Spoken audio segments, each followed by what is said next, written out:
So your mother asked me to show you the ropes of driving so that when you become of age, you have it locked. So first thing, you have to put on your seatbelt.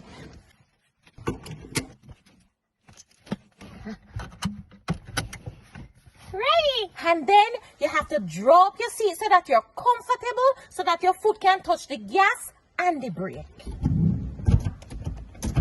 And then you have to drop the back of your seat because I don't sleep, you sleep, I drive, you drive, okay?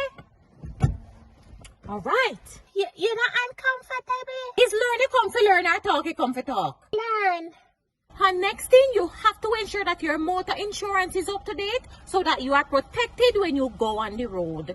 It's a good thing too because you need it. I always pay my insurance online at GK General Insurance. It is easy to use. One click, that is it. All right, we're ready now. Okay.